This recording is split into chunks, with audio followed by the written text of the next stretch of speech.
Story number 1. Whispers in the White, the blizzard of 1993. I still wake up in the dead of night, the memory of that relentless blizzard in 1993 haunting me like the icy winds that once threatened to tear our small town apart.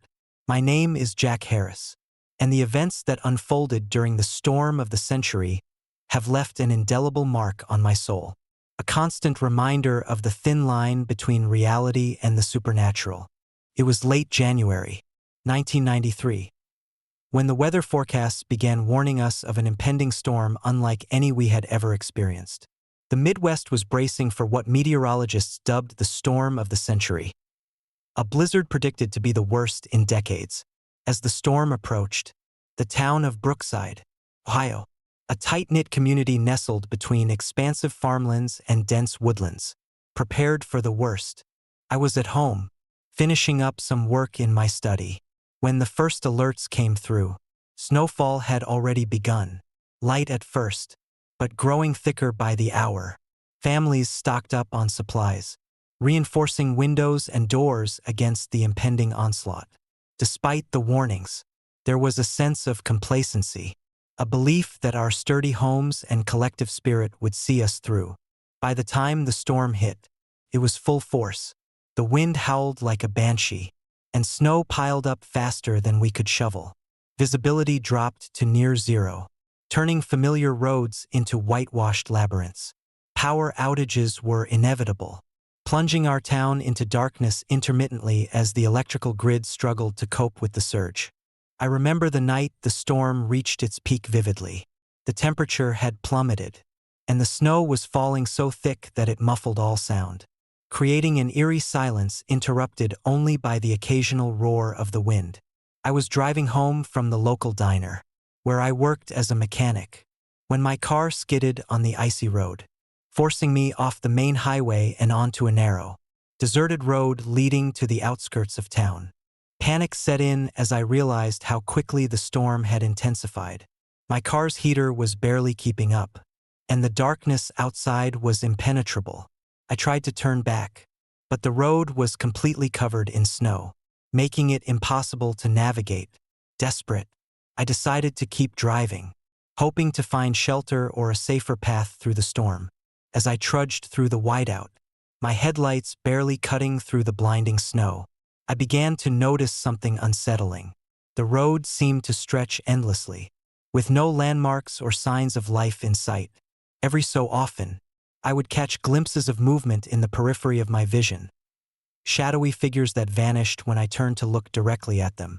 My heart raced as the feeling of being watched intensified, the oppressive silence making every sound, the crunch of snow under tires, the whisper of the wind, feel magnified and ominous.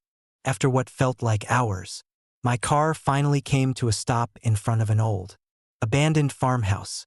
The windows were shattered, and the front door hung loosely on its hinges. There was no sign of life, just the desolate structure standing as a lone sentinel against the storm's fury.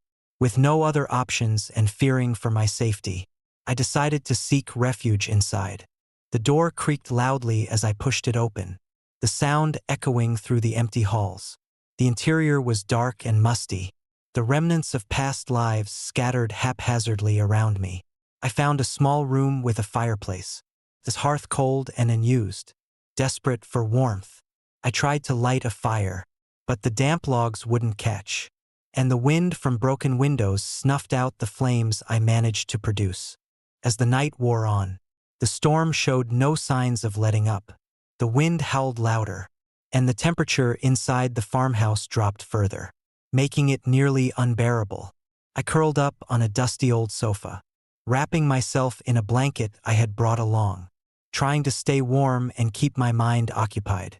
Around midnight, the atmosphere shifted. The oppressive silence was broken by faint noises, soft knocking sounds coming from the walls and floors. At first, I dismissed them as the house settling or the wind finding its way through the broken panes. But the sounds grew more distinct, more purposeful, like someone or something trying to get my attention. I tried to rationalize it, telling myself it was just the storm playing tricks on my mind. But unease settled deep in my bones. The knocking continued intermittently, accompanied by whispers that seemed to emanate from the very walls. The words were indistinct, but the tone was pleading, sorrowful. As the night deepened, the knocking turned into rhythmic tapping, almost like footsteps pacing back and forth. I felt a cold shiver run down my spine, a sense of dread that I couldn't shake off. It was then that I saw them, ghostly apparitions flickering at the edge of my vision, transparent figures of people dressed in old-fashioned winter attire, their faces etched with fear and desperation. I froze, unable to move or speak, as the apparitions drifted closer, their eyes hollow voids staring into mine. One of them, a woman with long, flowing hair and a tear-streaked face, reached out a translucent hand towards me. "Help us," she whispered, her voice echoing through the room like the howling wind outside. My rational mind screamed for me to leave, but my body was rooted to the spot, paralyzed by fear. The apparitions continued to surround me, their presence overwhelming and sorrowful. The room seemed to grow colder, the air thick with the weight of their anguish. Suddenly, the knocking ceased, and the apparitions vanished as abruptly as they had appeared, leaving me alone in the darkness once more. My breaths came in shallow gasps, the reality of what I had witnessed sinking in. I realized that these spirits were trapped, victims of the storm, unable to find their way home or escape the blizzard's eternal grip. As dawn approached, the storm began to subside, the wind dying down and the snow slowing to a gentle fall. Exhausted and shaken, I decided it was time to leave the farmhouse and find my way back to town. Struggling against the lingering chill, I made my way outside, the first rays of sunlight piercing through the lingering clouds. Navigating the now slightly less treacherous roads, I eventually made it back to Brookside, greeted by the concerned faces of neighbors who had also braved the storm. They listened in disbelief as I recounted my night in the abandoned farmhouse, their skepticism tempered by the shared experience of surviving the blizzard. In the weeks that followed, more reports surfaced of strange occurrences during the storm. People spoke of hearing unexplained noises, seeing shadowy figures in the snow, and feeling an overwhelming sense of being watched. Several individuals went missing, their bodies later found in inexplicable conditions, frozen in place, covered in snow, with no signs of struggle or natural cause. Local authorities were baffled, unable to provide logical explanations for the mysterious disappearances and supernatural sightings. The town of Brookside became a place of whispered legends and haunted memories, the blizzard of 1993 etching itself into the annals of local folklore as a time when the veil between the living and the dead seemed impossibly thin. Years have passed since that storm, but the memories linger, a haunting reminder of the night when survival pitted against the supernatural forces unleashed by nature's wrath. I often find myself gazing out at the now quiet roads of Brookside, the snow-covered landscape a testament to the storm's enduring legacy. The whispers of lost souls echo in my mind, a constant reminder that some mysteries are best left unexplored, their truths hidden beneath layers of snow and time. But despite the fear and the legends, there's a part of me that longs to understand, to bridge the gap between our world and the restless spirits that haunt it. Perhaps one day, I'll return to that farmhouse, armed with knowledge and courage, ready to help those who are still trapped, seeking peace in the eternal winter. Until then, I warn others, respect the power of nature, honor the memories of those who have been lost, and understand that some storms carry more than just snow and ice. They bring the echoes of souls who wander the white abyss, forever seeking a way back home. For in the heart of Ohio, amidst the silent snow and lingering spirits, lies a darkness that can consume even the bravest of souls, but also a light that can guide us toward understanding and eternal peace. Story number 2. Shadows in the Snow, the 1952 snowstorm of the century, the UK. I still wake up in the dead of night, the memory of that fateful winter storm in 1952 haunting me like the relentless snowflakes that once buried our small village in the heart of northern England. My name is Margaret Collins, and the events that unfolded during the blizzard of '52 have left an indelible mark on my soul. A constant reminder of the thin line between survival and surrender to the unforgiving forces of nature. Our village, Hawthorne Hollow, was a quaint, close-knit community nestled among rolling hills and dense woodlands. Life here was simple, marked by the rhythm of the seasons and the bonds of family and friendship. Winters were harsh, but manageable, with the village prepared for the inevitable snowfalls. However, nothing could have prepared us for the storm that swept through our lives in January of 1952, a storm that would forever change Hawthorne Hollow. It was late January when the weather forecasts began predicting an unprecedented snowstorm. The meteorologists spoke of a storm of the century, one that would rival any in living memory. First, we dismissed the warnings as exaggerated, believing that our sturdy cottages and well-stocked barns could withstand whatever nature threw our way. But as the days passed, the signs of the impending disaster became impossible to ignore. The wind picked up, howling through the narrow streets, and the snow began to fall in thick, heavy flakes, transforming our picturesque village into a silent, white wasteland. On the evening of January 25th, the storm hit with full force. The wind howled like a living beast, tearing at the shutters and whipping the snow into fierce, swirling patterns. Visibility dropped to near zero as the village was engulfed in a blinding whiteout. We huddled inside our homes, fires burning bright in the hearths, as the storm raged outside, battering our defenses with relentless fury. As the night deepened, a sense of unease settled over Hawthorne Hollow. The usual sounds of the storm, the creaking of roofs, the cracking of ice, the distant rumble of thunder, were interspersed with strange, disembodied whispers and soft, eerie laughter. It was as if the storm had awakened something ancient and malevolent, something that thrived in the heart of the blizzard. In the early hours of January 26th, as the storm showed no signs of relenting, reports began to surface of villagers going missing. It started with the Martins, a young couple who had ventured out to check on their livestock before the storm intensified. When they failed to return, worry spread through the community. Search parties were organized, but the relentless snowfall and treacherous conditions made it nearly impossible to locate them. Days turned into weeks, and more villagers disappeared without a trace. There were whispers of shadowy figures seen moving through the snow, fleeting glimpses of ghostly apparitions that vanished as quickly as they appeared. Some claimed to hear the cries of those lost souls carried on the wind, pleading for help but never finding salvation. The atmosphere in Hawthorne Hollow grew thick with fear and suspicion, as the community struggled to comprehend the inexplicable disappearances. One night, I remember sitting by the window of my cottage, watching the snowstorm rage outside, when I heard the faint sound of knocking. At first, I thought it was just the wind, but the knocking persisted, growing louder and more insistent. My heart pounded in my chest as I approached the door, the cold seeping into my bones despite my heavy coat. I opened the door to find nothing but the swirling snow and the empty street. The knocking had stopped, replaced by an eerie silence that felt oppressive and unnatural.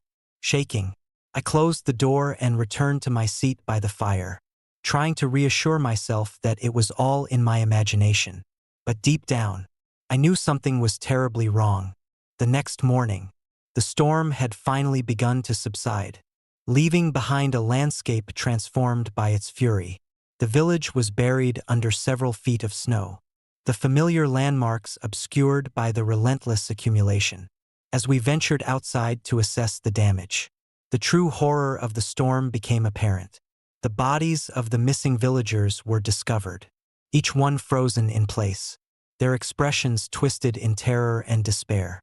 There were no signs of struggle, no indication of how they had met their tragic end, only the heavy blanket of snow and the haunting stillness that followed their demise. Local authorities were baffled by the mysterious deaths, unable to find any logical explanation for the tragic events. Some speculated about avalanches or sudden collapses, but the evidence did not support these theories. The lack of any discernible cause only fueled the growing rumors of supernatural involvement. Whispers that Hawthorne Hollow had become the hunting ground for vengeful spirits or malevolent entities awakened by the storm.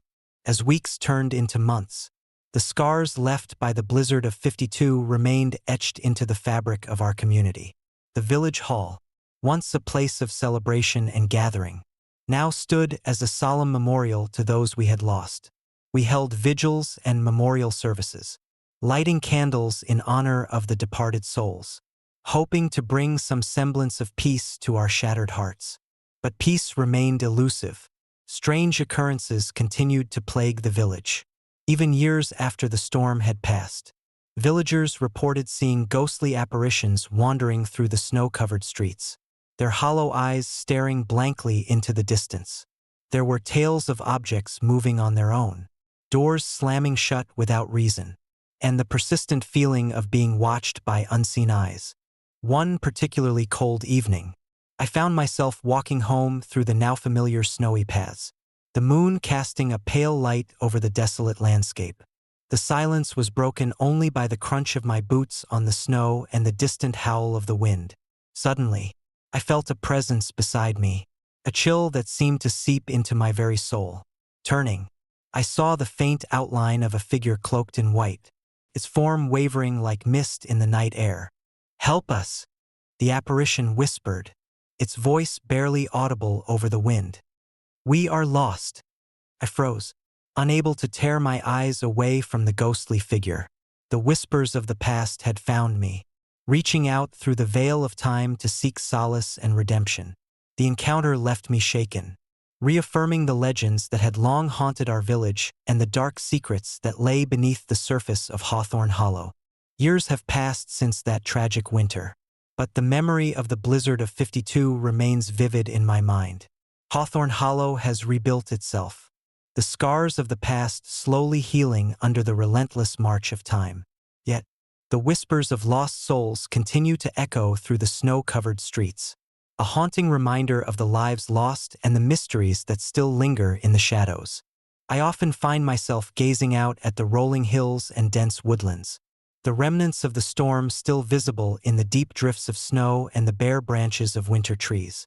The stories of the missing villagers have become a part of our local folklore, passed down through generations as a cautionary tale about the power of nature and the thin boundary between the living and the dead.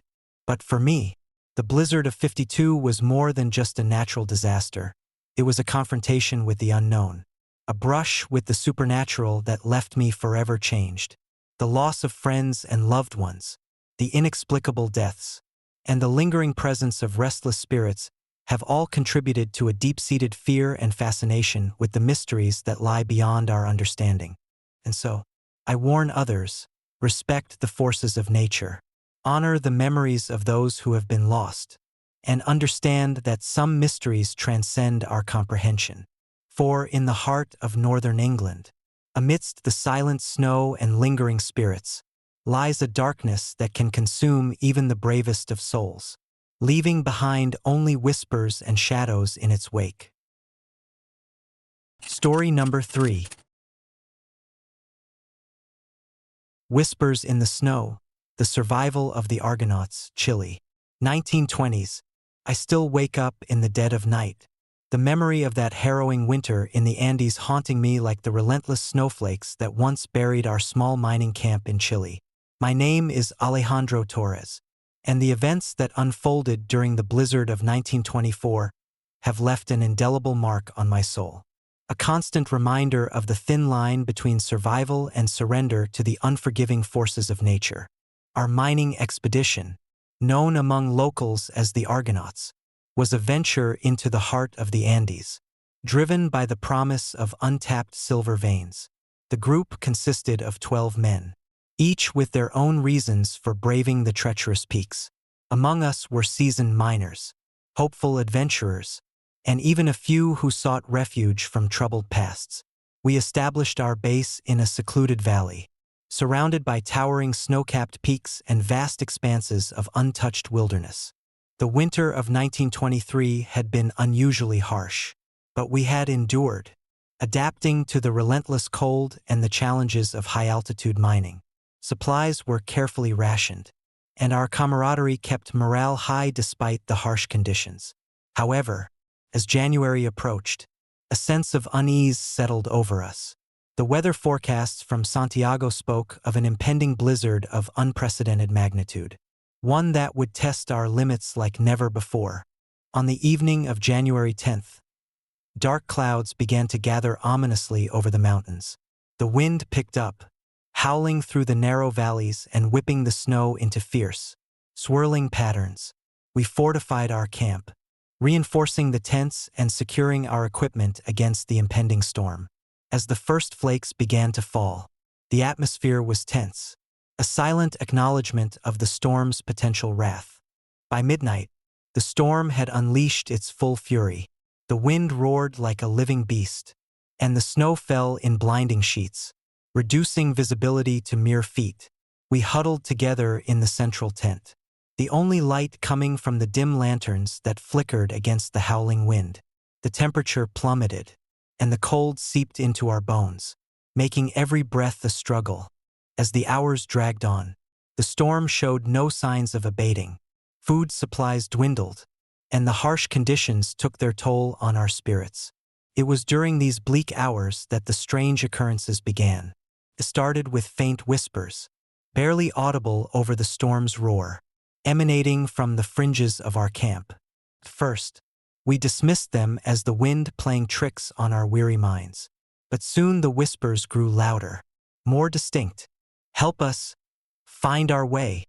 The voices carried a sorrowful tone, sending chills down our spines.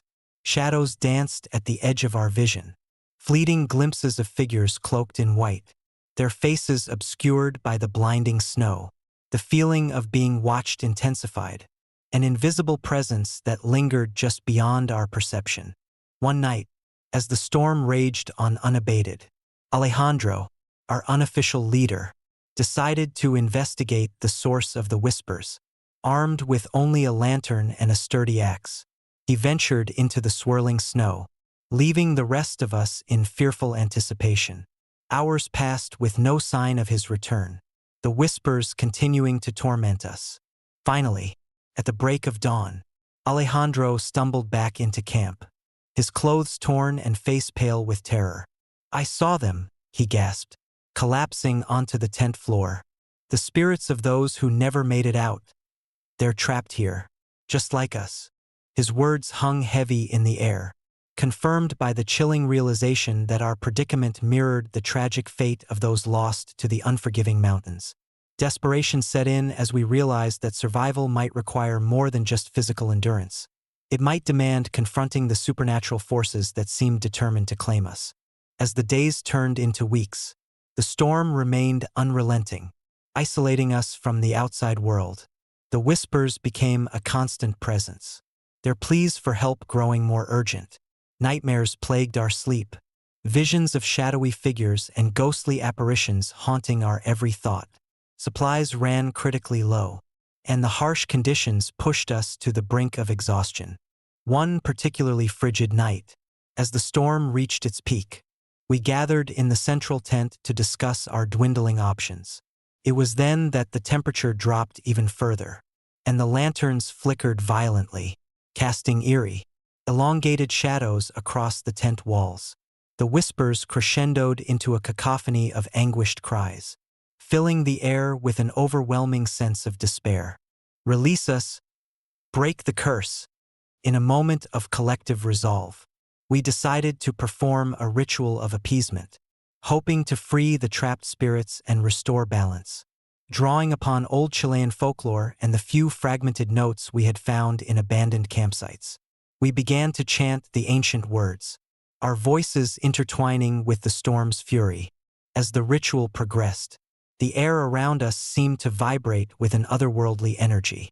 The shadows within the tent deepened, swirling and coalescing into the forms of the lost souls.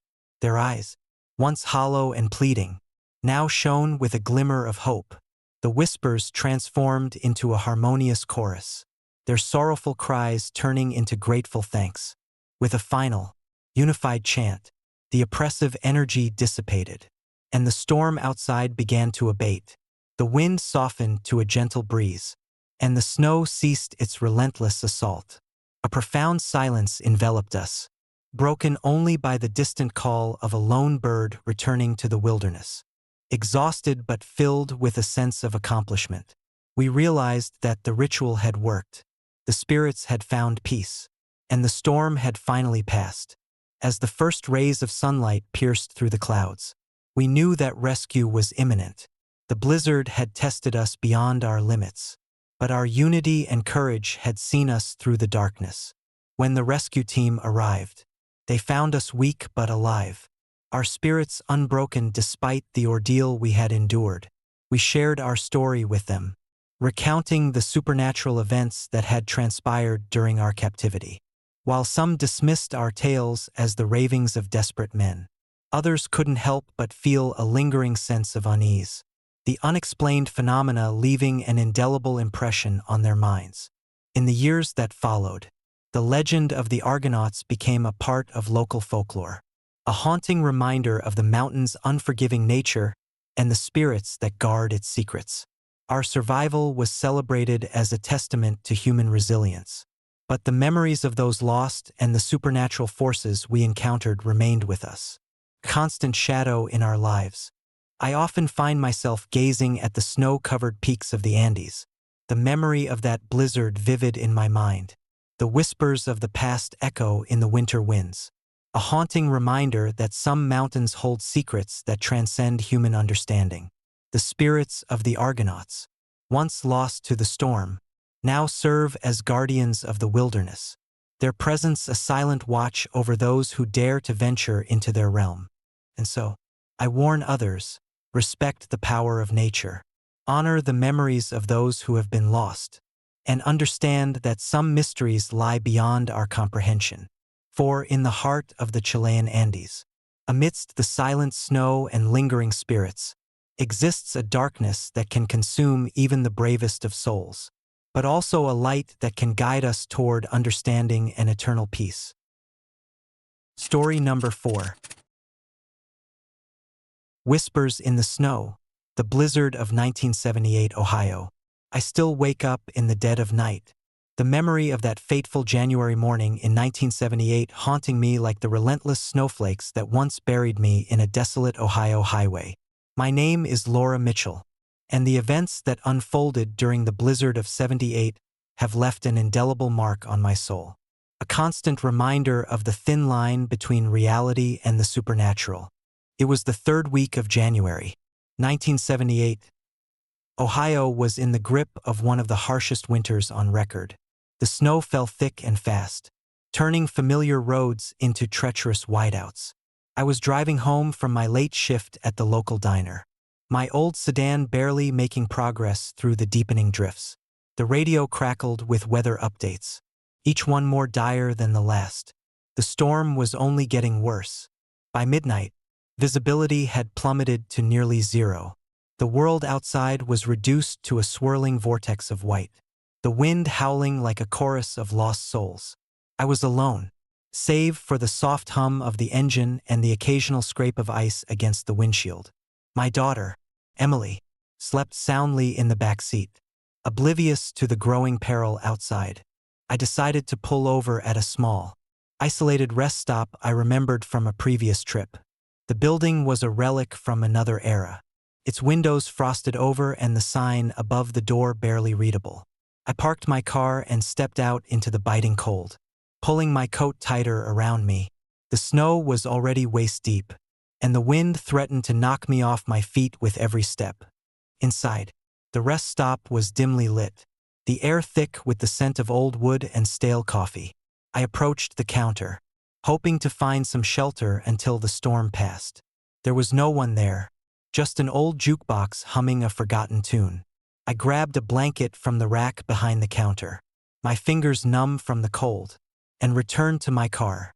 As I settled back into the driver's seat, the wind outside picked up, howling through the gaps in the windows. I tried to shake off the unease that had settled in my stomach, telling myself that the rest stop was empty and I was safe inside my car. But then, I heard it, a faint, rhythmic knocking coming from the passenger side window. I froze, my heart pounding in my chest. "Who's there?" I called out, my voice barely above a whisper. The knocking stopped abruptly, replaced by an eerie silence that seemed to press in on me from all sides. I glanced over at Emily, who was still asleep, her breathing steady and peaceful. I took a deep breath, trying to steady my nerves, and rolled down the window slightly. The biting cold rushed in, making me shiver uncontrollably. But there was no one outside.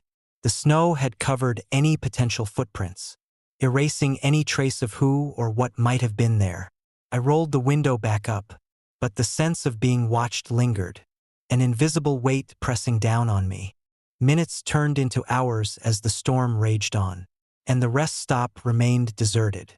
I tried to distract myself by reading a book, but the silence was oppressive, filled only with the sound of the wind and the occasional creak of the old building settling. As midnight approached, I began to feel a growing sense of dread, the shadows in the car seeming to lengthen and twist unnaturally. Then, just as I was about to doze off, the knocking returned, louder this time, more insistent. My pulse quickened as I glanced towards the passenger side window again. The snow was still falling, thick and heavy, obscuring any view of the outside. But there, etched in the frost on the glass, were strange symbols, intricate patterns that seemed to pulse with an otherworldly energy. I reached for my phone, intending to call for help, but it was dead. I cursed under my breath, realizing I had forgotten to charge it. Panic began to set in as the knocking intensified, echoing through the car like the footsteps of a relentless pursuer. The temperature inside the vehicle plummeted, my breath visible in the frigid air as I pulled the blanket tighter around me. "Please, leave me alone," I whispered, tears welling in my eyes. But the knocking didn't cease. Instead, it morphed into a haunting melody, a twisted lullaby that filled the car with an eerie presence. I felt a cold hand brush against my shoulder. Though there was no one there, the air grew thick with an oppressive energy, and the shadows seemed to come alive, dancing around me with malevolent intent. Desperate to escape, I grabbed the keys and tried to start the engine, but the car wouldn't budge. It was as if an invisible force was holding me captive, preventing me from fleeing the nightmare unfolding inside my own vehicle. The haunting melody continued, the voices of lost souls intertwining with the storm outside, creating a cacophony of despair and fear. Hours passed in a surreal blur, each moment stretching into eternity as the storm outside mirrored the turmoil within.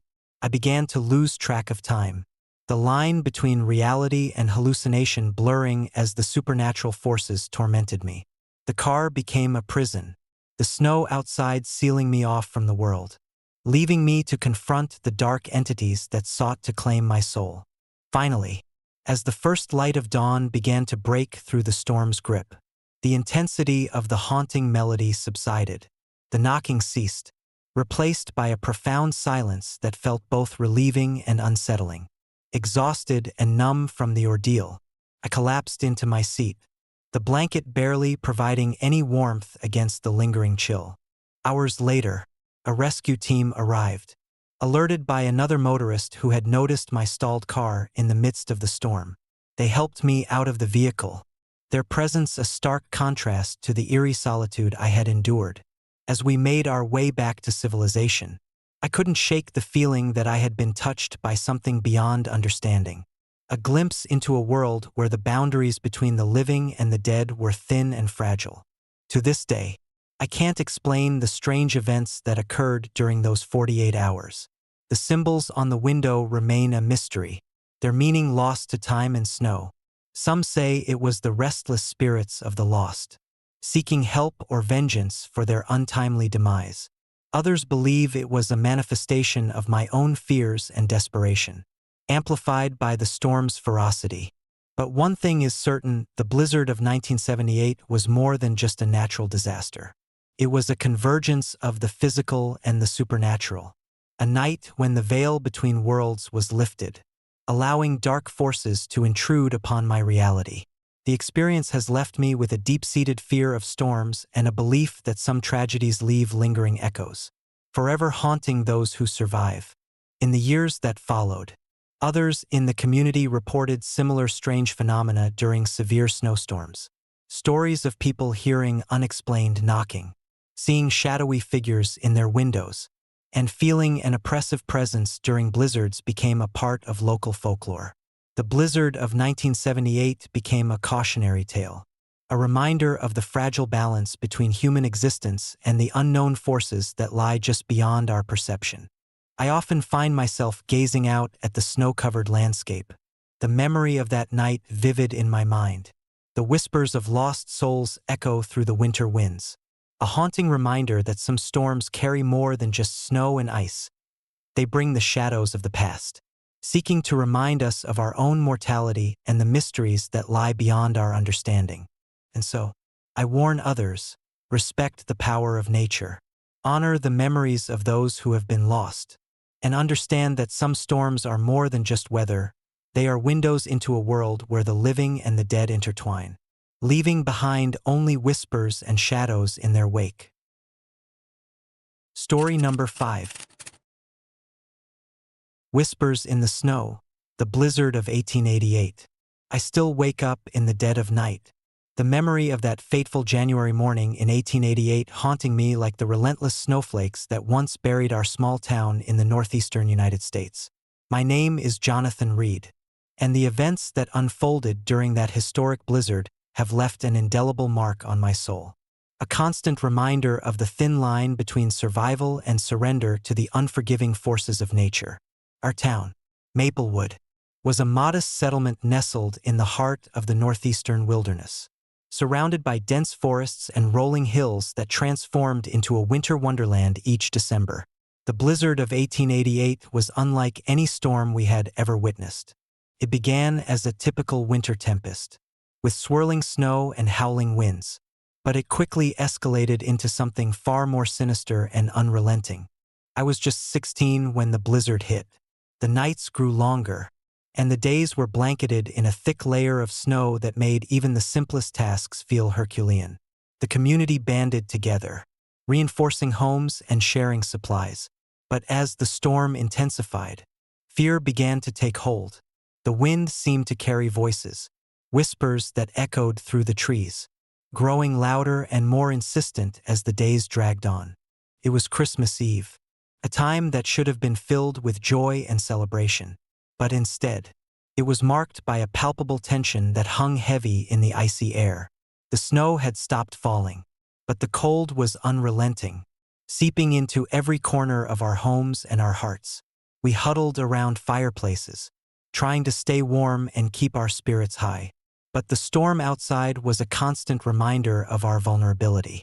As midnight approached, the wind began to pick up again, fiercer than before, whipping the snow into a frenzy that obscured our view of the world beyond our walls.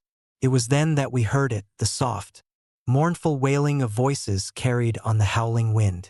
At first, we dismissed it as the sound of the storm, but as the night wore on, the cries grew more distinct, more desperate. "Help us! Please help us!" The voices seemed to be coming from outside, yet no one dared venture out into the storm to investigate. We tried to convince ourselves that it was merely the wind playing tricks on our minds. But deep down, we knew something was terribly wrong. The whispers persisted throughout the night, weaving their way into our dreams and waking hours, a constant reminder of the unseen forces that seemed to be closing in on us. The next morning, the storm had finally abated, leaving behind a world transformed by its fury. The snow lay thick on the ground, muffling sound and making everything appear eerily silent. As we ventured outside to assess the damage, we discovered something that sent chills down our spines.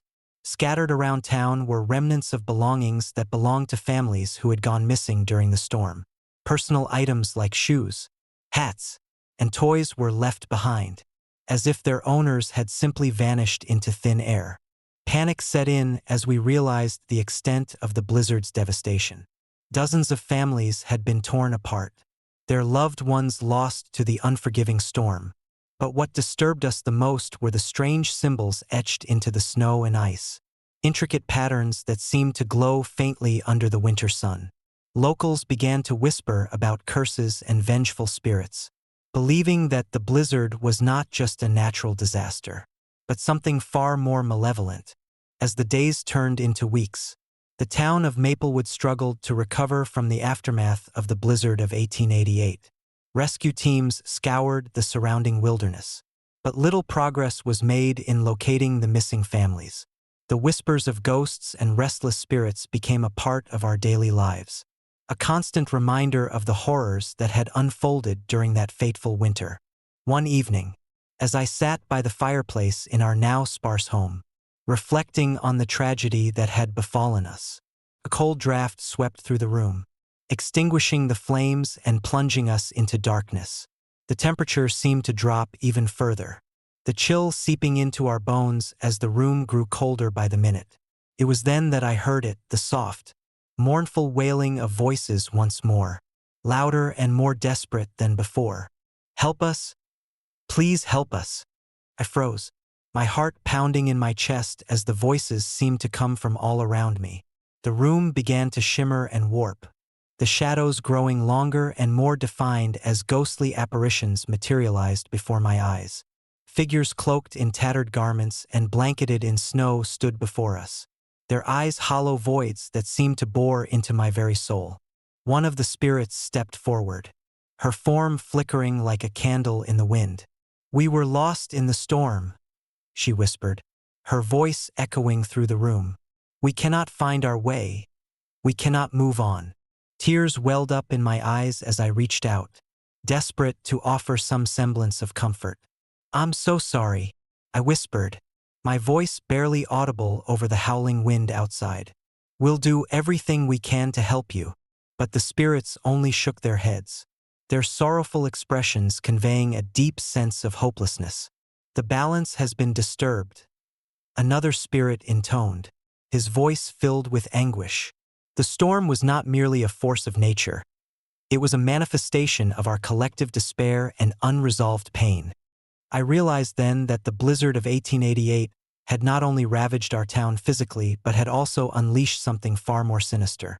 The spirits of those who had perished in the storm were trapped in a liminal space, unable to move on due to the unaddressed grief and guilt that bound them to our world.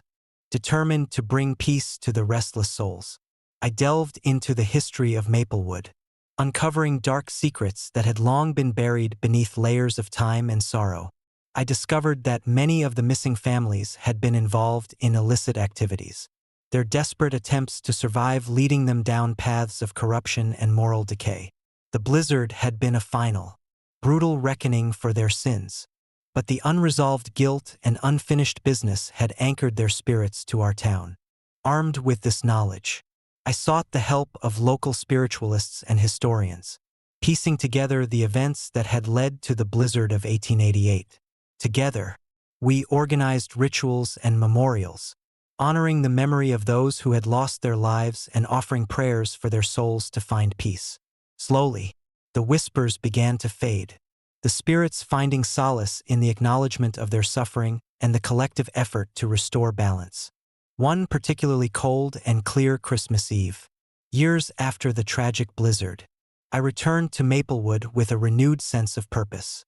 The town had rebuilt itself, the scars of the past slowly healing under the warm embrace of community and resilience. As I stood before the grand fir tree that now stood tall in the town square, adorned with lights and decorations that symbolized hope and renewal, I felt a sense of peace wash over me. The night was quiet, the stars twinkling brightly in the clear sky.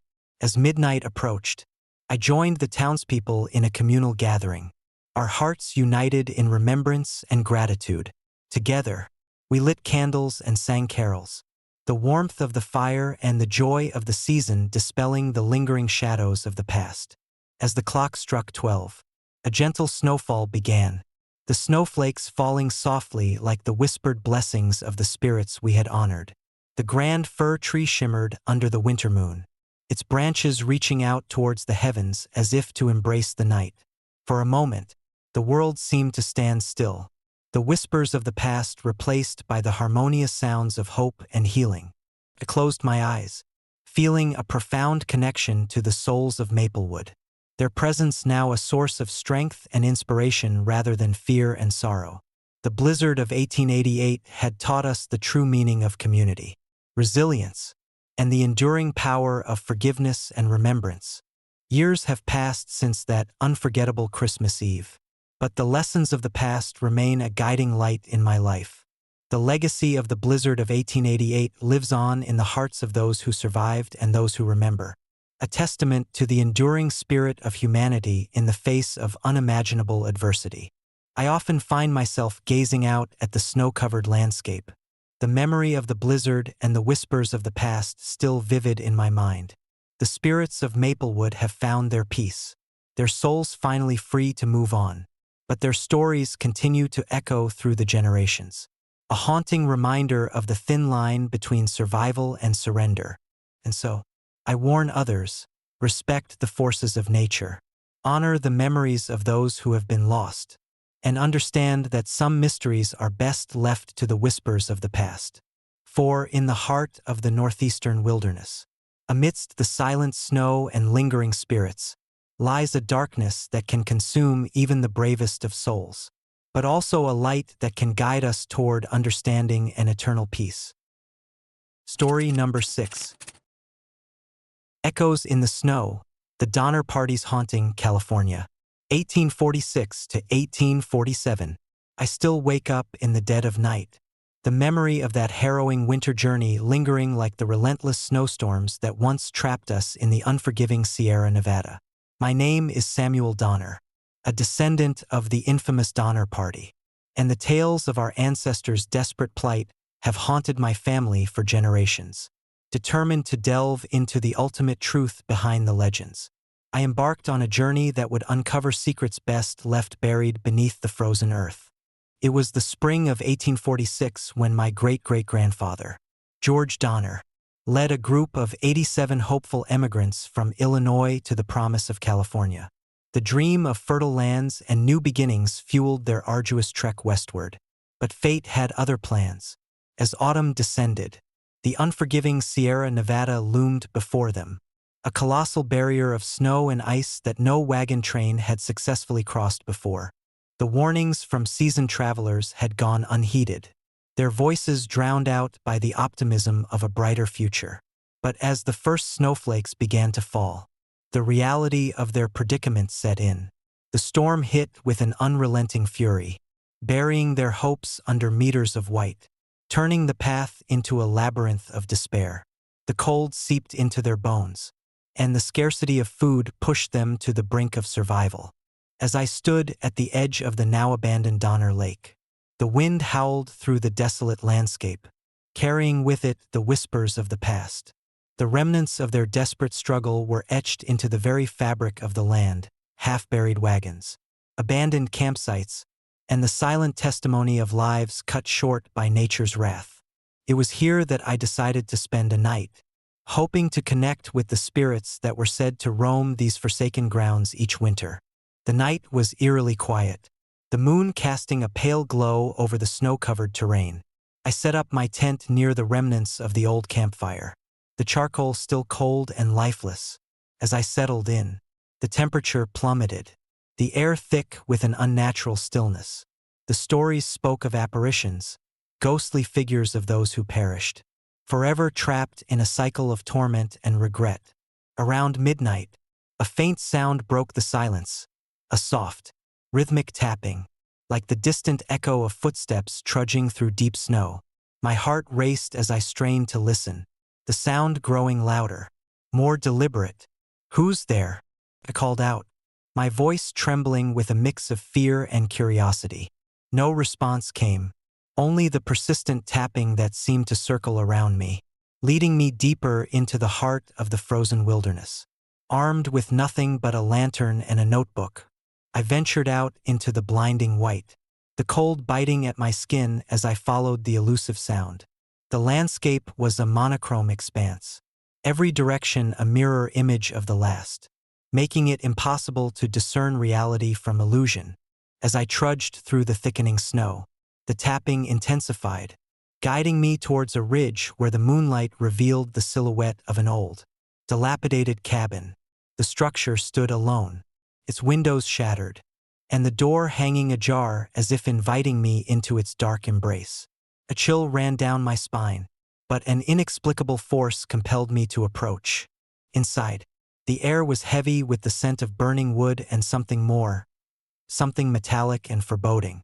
The remnants of a fire lay cold in the hearth, surrounded by charred remains of what once were family portraits and personal belongings. It was a macabre snapshot of the lives abruptly ended by the merciless storm. As I explored the cabin, the temperature seemed to drop even further, my breath visible in the frigid air. Suddenly, the lantern flickered, casting grotesque shadows that danced along the walls.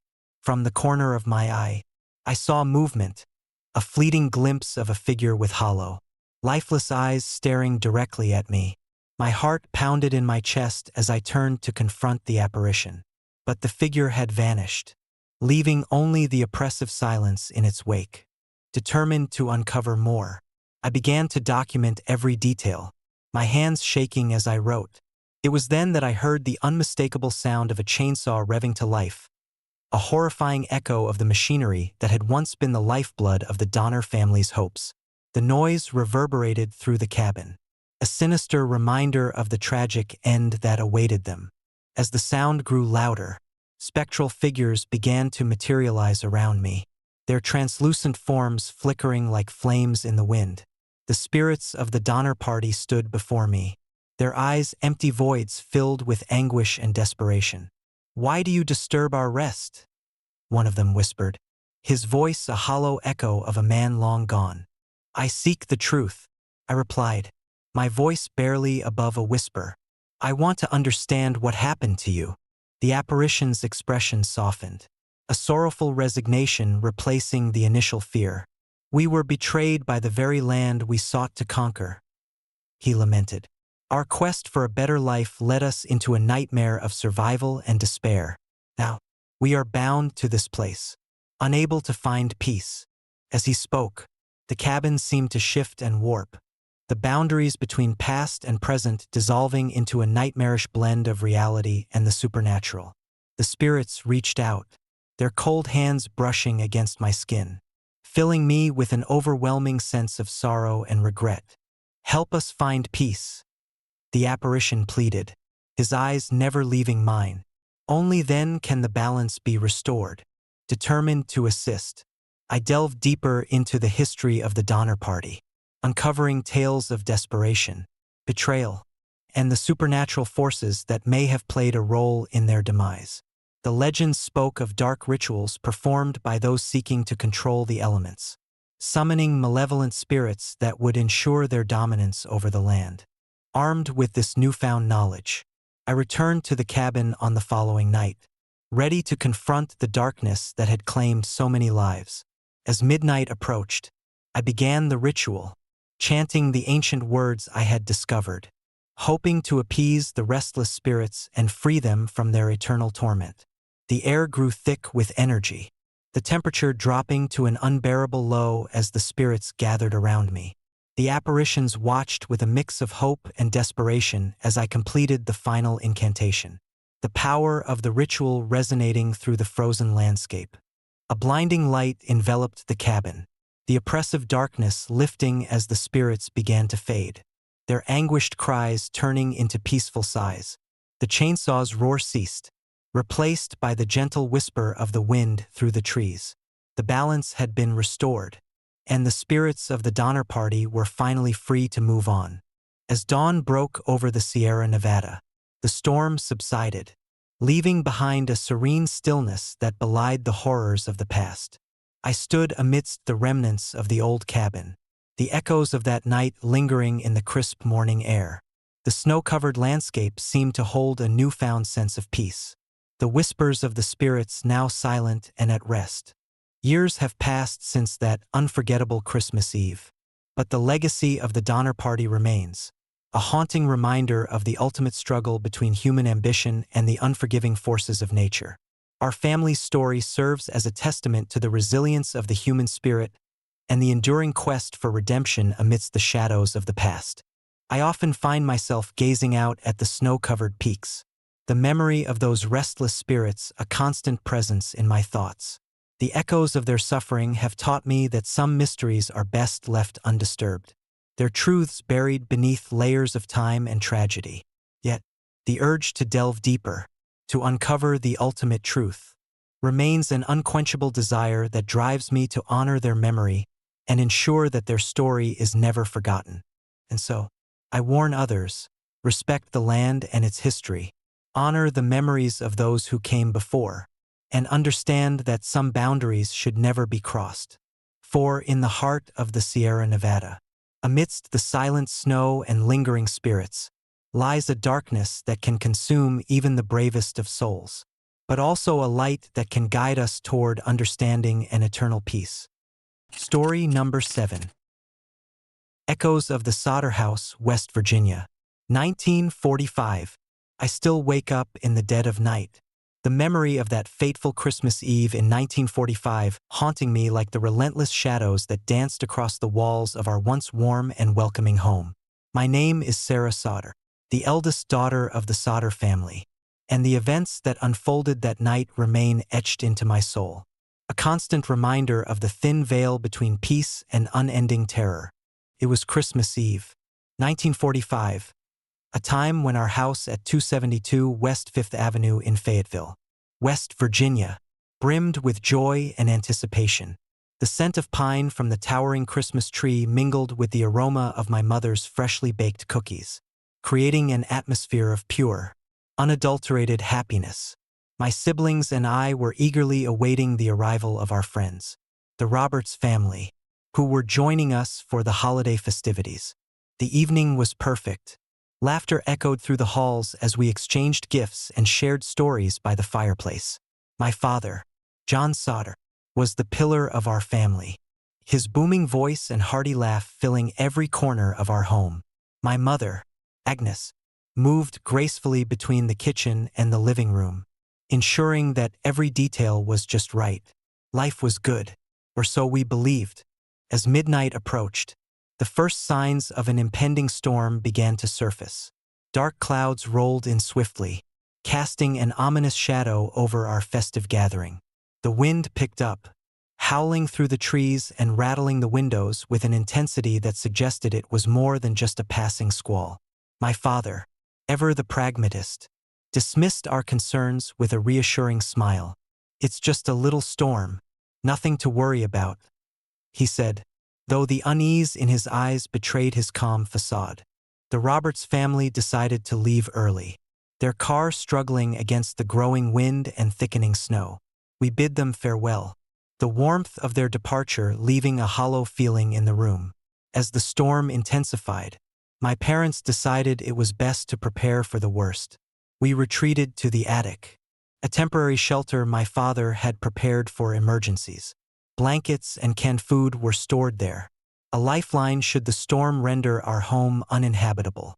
Minutes turned into hours as the storm raged on, the sounds of the tempest drowning out any semblance of normalcy. The power flickered before plunging us into complete darkness, the only light coming from the fireplace casting long, dancing shadows across the attic walls. My siblings and I huddled together, the fear of the unknown gripping our hearts tightly. Then, just as dawn began to break, we heard it, a loud bang from downstairs, followed by the unmistakable sound of crackling flames. Panic ensued as we realized our worst fears had come true. Our house was on fire. We scrambled out of the attic, the heat of the flames searing our skin as we navigated through smoke-filled corridors. My father led the way, his face set in determination as he guided us to safety. My mother, though visibly shaken, remained composed, ensuring that none of us were left behind. We made our way outside, the sight before us both terrifying and surreal. The entire house was engulfed in flames, the fire consuming everything in its path. Rescue teams arrived swiftly, but the damage was done. Our home was reduced to ashes within hours, leaving behind only charred remnants and the bitter smell of smoke. The firefighters were baffled, 5 of our children and 2 guests were missing, with no trace of their whereabouts. The only clue was a lone pair of shoes and a child's blanket, left untouched amidst the destruction. In the aftermath, the community rallied around us, offering support and solace. But the pain of losing my siblings weighed heavily on our hearts. We clung to the hope that they had somehow survived, that they were out there somewhere, lost but alive. Yet, as days turned into weeks, no signs of them emerged. The authorities found no evidence of their existence beyond the initial reports, leaving us with nothing but questions and an unbearable void. Desperate for answers, my father refused to accept that his children were gone. He delved into investigating the night of the fire, uncovering inconsistencies and unanswered questions that only deepened the mystery. Neighbors recalled seeing figures moving near our property during the storm, but no one could explain what they had witnessed. Theories ranged from tragic accidents to sinister foul play, but nothing concrete ever surfaced. As the years passed, strange occurrences began to plague our family. Unexplained noises echoed through the empty house. Objects moved on their own, and an overwhelming sense of dread settled over us. It was as if the spirits of our lost children were trying to reach out. Unable to find peace in the afterlife, my parents became obsessed with the idea that their children were still alive, trapped somewhere between the living and the dead. One night, as I lay in bed, I heard the faint sound of children laughing and playing downstairs. Heart pounding, I crept out of my room, following the joyous noise to the living room. There, amidst the ashes and rubble, I saw them, my siblings and the Roberts children, their eyes empty voids staring back at me. They reached out, their hands cold and lifeless, beckoning me to join them. I stumbled back, terror coursing through my veins as the room seemed to warp and distort around me. The laughter turned into haunting cries, echoing through the remnants of our home. I realized then that we were not just dealing with a missing person case, but something far more malevolent and supernatural. The fire had not claimed them entirely. It had trapped their souls in a liminal space, a purgatory of eternal torment. Determined to free them, my father sought the help of local spiritualists and mediums, hoping to bridge the gap between our world and theirs. Together, we conducted rituals and seances, desperate to communicate with the trapped spirits. The results were terrifying visions of the night of the fire, whispers of betrayal and pain, and the overwhelming presence of an unseen force that refused to let go. As we delved deeper into the mystery, we uncovered dark secrets about our family's past. Unbeknownst to us, our ancestors had dabbled in forbidden rituals, seeking power and control over the spiritual realm. Their actions had awakened something ancient and vengeful, a force that now sought retribution through the suffering of our family. The fire was not just an accident, it was an act of supernatural retribution, a manifestation of the dark legacy we had inherited. The more we uncovered, the more our lives spiraled into chaos, the boundaries between reality and the supernatural blurred, our home becoming a battleground for the souls trapped within. My parents' obsession with finding the truth drove them to the brink of madness. Their once loving relationship strained under the weight of our shared trauma. My siblings' spirits grew more restless, their cries echoing through the night as they reached out for salvation.